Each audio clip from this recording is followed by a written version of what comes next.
Good evening and a very warm welcome on Smart Entrepreneurship Decoded on Transcontinental Times. Amazing how time has passed. We are nearly in our 40th episode. I never thought it would go along so for such a duration and over so many weeks. Every week we've had an interesting guest. Stories that need to be told. People who have worked or are working in all aspects of the entrepreneurial journey. Last week, we explored women entrepreneurship and a woman investor. And for those of us who observe them closely, it is remarkable how they, by default, work two shifts, one in the family and one at work all the time. In your entrepreneurial journey, whoever you meet till you become wildly successful, and that proportion is very small, you're always told about what you don't know. That's true because as an entrepreneur, unlike an employee in a company where you join a corporate and you get trained after your 15 years of education, you get trained to do a job over 6 to 8 weeks, and then you are given the lowest paying job. And there, with similarly educated, similarly aged people from a similar social background, if you do marginally well, you get a promotion, a pay hike, and you get the right to sit in the canteen and criticize the strategy of the company and crib about your boss. Cut to the chase and become an entrepreneur, and suddenly you are everything from president to peon. You need to think of strategy and things and words you never thought were important. Suddenly, your employees are sitting in the canteen and bitching about you.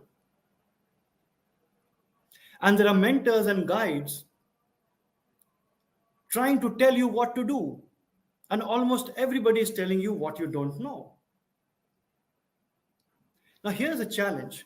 And this is what we are going to explore tonight with a very accomplished individual.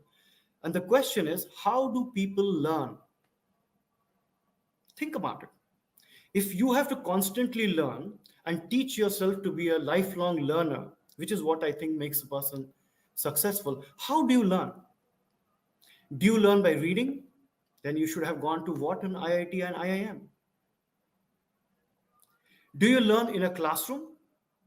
Then again, you should have excelled. And I know even twins going to the same classroom with the same friends, same teacher, and same mentors and guides and same family, same society, turn out different. Do you learn by watching others do it? Then don't you think the other 10 players around Ronaldo and Messi should be able to learn how to play as well as them? Do you learn by doing it yourself?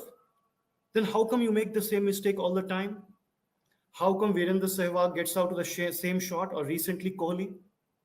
The very definition of a mistake is something that you know is wrong and has happened before. Or do you learn by watching others make the same mistakes? But if you learn from watching others, how come your life is having the same issues as your parents? How come you've turned out almost alike? So learning is a very complex subject. Everybody learns in their own way. Most people don't know how they learn. Most people don't know why they learn. Most people talk about corporate jargon that failure teaches you. Yes, failure teaches you how to fail. Only success teaches you how to succeed.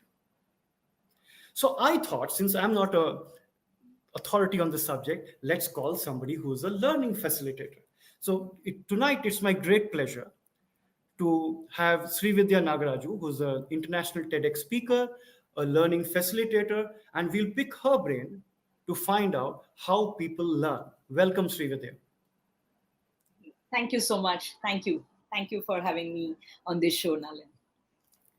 Okay, so Srividya, what is a learning facilitator's job? What is it that you do that people seek you out for? As at a young age, learning is different. You're being taught. Actually, you don't learn. Somebody teaches you what you're supposed to do, more than what you're supposed to do, what you're not supposed to do. As kids, we hear more of don't from our parents, or as parents, we use more of don'ts with the children. But as adults, at this phase, the learning has a different meaning. You don't like somebody teaching you, and you don't need also somebody teaching you. But learning is important. I only facilitate. That's why I'm not even a teacher, trainer. I only facilitate the learning. So what do? We need our experiences, as you were in the introduction. How do we learn? There are various methods of learning. You already kind of covered it. But if I have to sum it up, we learn from the experience, whether our own experience or someone else's experience. In both we learn. In we learn in anything. So how we have to bring that experience. That's my role. I facilitate that experience, and the learning comes out. Who wants to learn what? It's not that I teach them, you should learn this, you should learn this.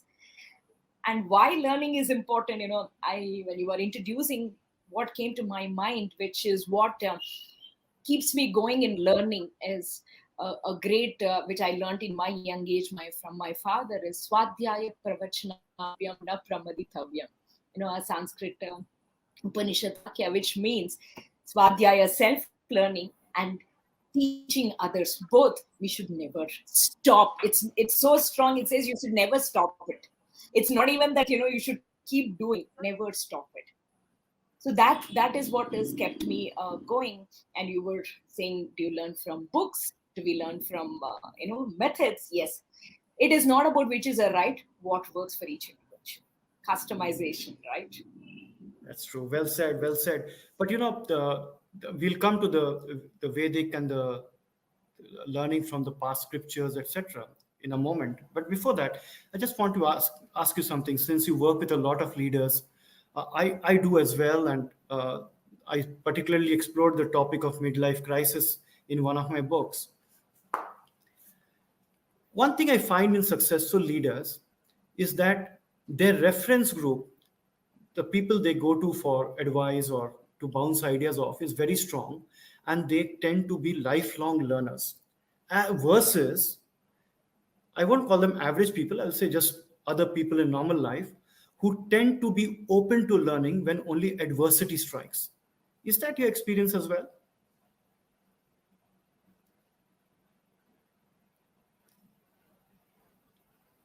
Okay, we seem to have momentarily lost Srividya. Moment she joins back, we will continue.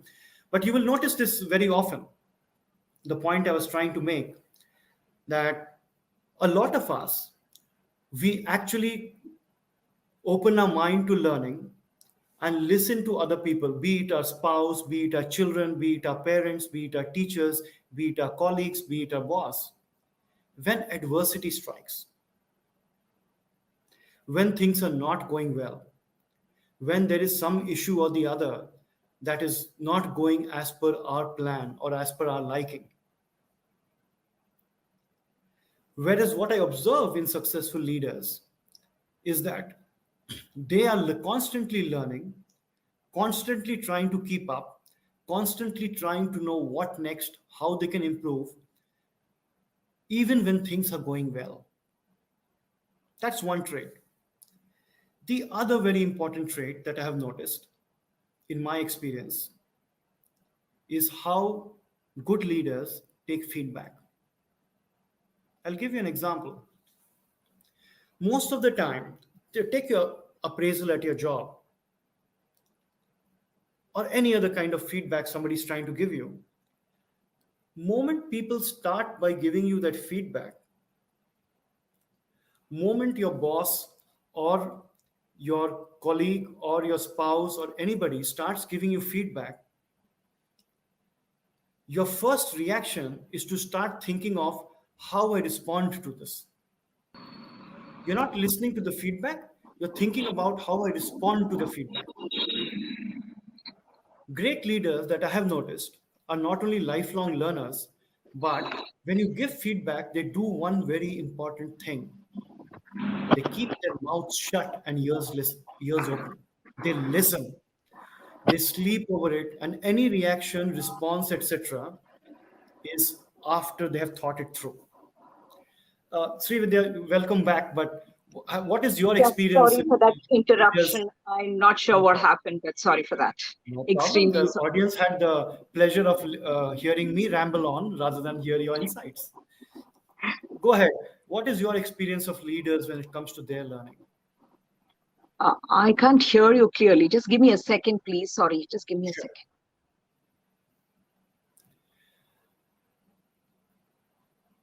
Okay, now Srividya is joining us from the IT capital of Bangalore, and a lot of people in Bangalore like to believe that it is the IT capital of the world. But look, you can't even get the internet right. And if you've ever been there and driven on the roads, you will also have many other things, including spinal injuries, etc. Roads in Bangalore are closest to the moon if you've ever watched it through a telescope. Welcome back, Srividya. Can you hear me Yes, now? yes, I can hear you clearly. So, your thoughts on how leaders continuously learn and the way they take feedback? Um, there are multiple ways one can learn, as you already mentioned. As leaders, I think it's very important. One of the things probably I learned from a mentor of mine. The role of mentors in learning is so important. They'll tell you what you're supposed to learn and what you don't need to learn. Is that can I add learning as a goal? When I set my annual goals on different aspects of life, one thing I've learned to add learning as a goal itself. I have various learnings what I want to do this year, whether it's a skill or behavior or anything I want to learn. I think that's a big habit for a leader to adopt based on, whatever the feedback you've received or what you want to achieve, connected to your own ambitions, your goals. Add a learning goal which is supportive. And a lot of people think learning you should learn only in your own domain, whatever you're doing. But I think learning something totally different out of your domain space also gives you a lot more what do I say, holistic perspective, especially as a leader. I think leaders, I would always strongly say they should definitely learn something more, something beyond what their normal domain, your own domain space.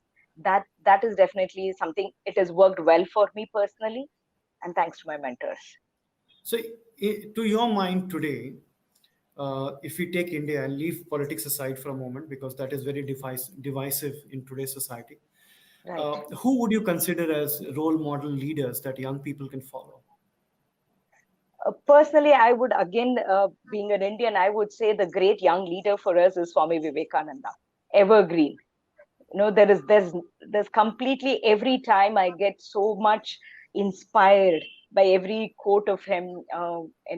Very simple quotes. I think that's amazing. A very simple, even he's covered everything aspect of self-love. He says if you don't spend time with your own self, you will you miss meeting an important person. From that to all aspects of leadership, for me is personally inspired. Another person I have personally been inspired to keep learning or as a leader is Dr. APJ Abdul Kalam, because I had the opportunity to personally meet and get inspired in person. So that's been another great journey for me. That's very lucky of you. So, I'm going to now get into an area that you have spoken about in Mhm. your TED Talks and in other public forums, which is learning through ancient scriptures and learning Right. through, even you mentioned Swami Vivekananda, you mentioned Abdul Kalam, he also is no more. Why is it that we have to go back so far back in time to figure out the future and today? Why aren't there people today that can tell us what to do? Why do we have to go back 5,000 years to the Mahabharata? Very interesting question, Nalin. I don't think we have to, there is nothing that we have to go back or we have to, the learning has to come from everywhere. We also definitely learn from today, right? But somebody who's tried it, tested, proven is there, why can't we refer that? So it's more that than you have to do this or you have to do that. It's important you learn all aspects. Some really really wisdom when it is already available. It's easy to refer and learn and implement rather than you trying to learn on your own, explore, saves your time, saves your energy, all that, right? So it's more So, that, and of course, that doesn't stop us learning from what's happening today. Definitely, both are equally important. so let me be a little provocative and take it a step further. Sure. So these ancient texts are at a time when we are talking of horse carriages, bows, arrows, not the internet and not Industry 4.0. Right. Are is it because there is a halo effect of religion that people listen to this? Is it because there are success stories and people like to listen only to the successful people? Can you not learn from everywhere around you today Do you have to open a 5,000-year-old text to learn what you need to do today? I mean, partially, I said it's not that we have to. We can definitely learn from even today or back then. As I said, something which is easy, referred, proven, you would always refer, right? Why do we even still go back to our dictionaries which were created way back? Because it's there, you have something ready to refer. And why do people listen? One thing what I realized while I've been doing this, we all grow up with listening to stories, right, which is from our history. From each our country has our own history, and we grow up listening to those stories. So as at this phase, at the professional phase, if we can connect those stories and bring the learning to today's world, what I realized is people connect both at emotional level and intellectual level, which means learnings become holistic. You've grown up with some stories and you say, wow, same story, but I'm going to look at it totally differently now, and I'm going to learn, and I'm going to connect back to today's frameworks, our leadership frameworks, our management or life frameworks. That's the advantage. So do you think with the same intensity, we should also teach what not to learn from them? Of course, why not? Both are equally important. That's what the stories are meant for. Any story, you have to learn both. What works well, what doesn't work well. There's nothing that you have to say, blindly follow it. It's only a story. You want to learn from it the way you want to learn it, right? What works for you. Okay, let's get back to leadership and entrepreneurship. Entrepreneurship is right now going through a golden run in India, right? Everybody Right. is an entrepreneur. It's socially acceptable. It's Correct. fashionable. We could argue about the shallowness of it all and all that, but let's just give it its moment in the sun. So Mm-hmm. many young people Right. are exploring entrepreneurship. By default, it means becoming the leader, even if you have two employees, becoming the leader in your workspace. And So even for if you're these a young people, solopreneur like me, I am both. I'm a leader for myself, and as you said, we do everything. true, absolutely, absolutely. So for these young entrepreneurs, even they're not even millennials, they're Gen Z and beyond. Mm-hmm. What are the kind of things you think, the skills that they really need in this modern world? Um, there are multiple skills, but let's get into the basic. The confidence building in themselves. They have all the required knowledge or the skill, or if they don't have also, it doesn't take time for them to pick it up. But what I see is a confidence level. From I've worked with various age groups, from young school kids to the senior leaders. So I think confidence again it has a different format, a different phase of life. One of the challenge what I see is many people, we all want to impress everyone. See, we like to please everyone, professionally or personally. I think that comes from a whatever our cultural upbringing for different reasons. But if we can get out of that and start expressing ourselves, we are not here to impress, but we are here to express ourselves. Many people, what I have, they have ideas, but they hesitate to go and express, or they need help. I think this is most important for young entrepreneurs, that when you need help, seeking help is a strength and not a weakness. So before going to other skills, the mindset of open mind to seek help and open mind to offer help. When you help someone else, you end up learning, and it will definitely help you back in some way or the other. You and I know it very well. So this expressing themselves openly, to seek help, offer help, or you have an idea, you have a question to ask, any platform or anywhere, this is the first primary mindset. And second skill is a little bit of discipline, because you have to drive your own self. So that's a second, some kind of discipline. Discipline doesn't mean that you have to get up at 5 o'clock or do this or that, but bring in some consistency in your own behavior, while you be agile and flexible. But some amount of discipline does help, and these are the basic mindset. And be open to receive from everywhere. You have no idea. And then of course networking comes for, it is the most important skill for anyone today, not only entrepreneur, even in corporate world. Or gone are those days, especially having gone go global. And why did you and I are together here? Thanks to our network than anything else, right? Whether it's social media or any form of network, is that's how we get connected. And till today, all my business has come only through my network. I haven't done a cold call.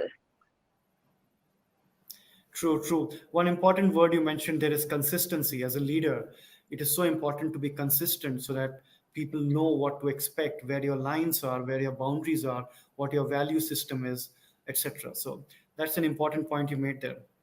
I'm going to Right. go a step back into your own personal journey.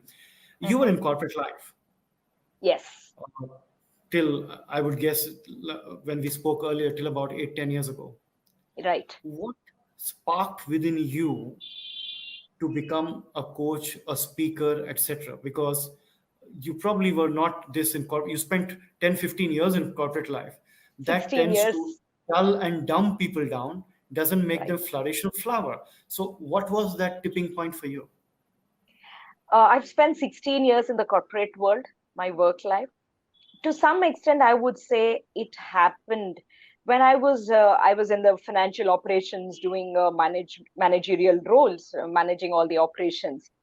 Uh, all of a sudden, there was one need, because of a local training manager had some issues, so I had to pitch in temporarily for for some one small assignment, incidentally. And I did that, and that went well. Everyone liked, I enjoyed. So that took one journey where, for some time, I moved within the same organization, worked in learning and development team. On the other side, I have been working as a volunteer counselor in an organization, in an as a volunteer counselor. There in that organization, we used to go to schools to teach kids on adolescent management, or train police force on public perception and communication. I was volunteering on that, and I enjoyed. Everybody liked it. And then when I was doing my IAM management course, a lot of reflection happened, and I think various these experiences made me realize this is my passion, working with people. So I learn, I develop, I help people learn. That's what it kind of a realization. Due to, I mean, life gave me that realization. I didn't go in search of it, but life was very nice to me, I would say. And it gave me that experience, and I realized, and then I finally chose to uh, develop my skills, and which I continue to do, and chose this So, area. you mentioned earlier that when you coach people and you teach, help people, you learn yourself, which is very true. Absolutely. One best way to learn and remain up to date is to be a teacher, because you have to Correct. always have all the right knowledge, etc., and the right tools.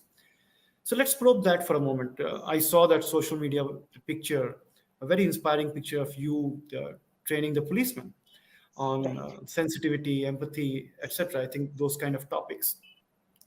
What did you learn about their life from that session? I've been working with this police force for quite a few years. Here and there, they keep inviting me for various skills. Working with them, I think that made me think how their life, day to day life, is so challenging. When we see, we are only say, "Oh, police," all that. But when you sit with them and listen to their stories, we are so blessed. They stand on the road in the hot or the rain or the cold, doesn't matter. They're always, and I've seen people, they work through the night, morning, something happening, they get a call, they just have to get up and show up. They have no choice. Unlike many of us, they have no choice. So any program when I do, I think I feel that's one opportunity for me to express my gratitude to the service they are doing in my own little way. Interact with them, respect with them. Every time I say, you are doing such a thankless job, and because of you're all there, we are safe, or we are more peaceful to lead our own lives. So it's very interesting to know each profession when you work with. I mean, for me, I've worked with different industries. When you work with healthcare, you get different learnings. my God, we talk about, oh, I can't, I've seen some youngsters say, when I wear formals, I can't work. Why should we wear formals? Why should we do this? And these highest of the doctors come in their uniform, and everybody is same. In fact, one of the things, if you want to learn, I think one of us, just we have to go sit for 2 hours in an emergency ward. Just sit and observe what's happening. It will bring you back, and I think you will become more grateful for what we have. So these are the different ways we need to learn, not just in a formal learning environment, sit in a course and do an online course or read a book, all that we need to do. But in addition, I think spending time with different places and sit and observe, there's tremendous learning we get. So one of the things that we notice nowadays because of social media, that often there are more mentors and guides than people seeking them now. Is over the years, have you noticed a change in the things that people seek help for today? Right. I am very old, right? From in my time, it was very different. The things people sought help for. Today, in my view, and I may be completely wrong, sometimes I feel the things that seek help for is very shallow. But I'm from a different generation, so I could be completely wrong.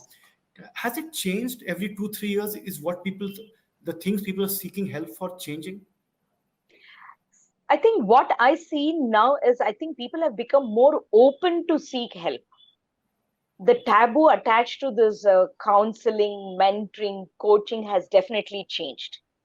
Earlier thought, if I'm getting mentored, coach, or something is wrong with me, or if I'm getting counseled, I am not okay. Those taboos have been, the stigmas have been much reduced, I would say. People are definitely more open for seeking help, which is a very positive change. Whether they start for a shallow or go deeper, that could be a different thing, but at least I'm very glad people have started seeking help.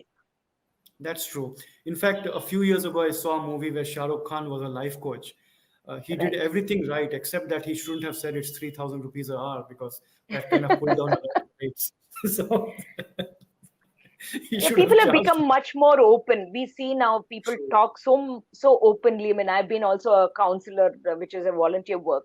So we have a lot more people coming and approaching us on a personal front, and even on mentoring. I've been mentoring or coaching some of the very senior folks. So they've become open. They realize initially somebody needs to push them, say, no, it is important, go give it a try.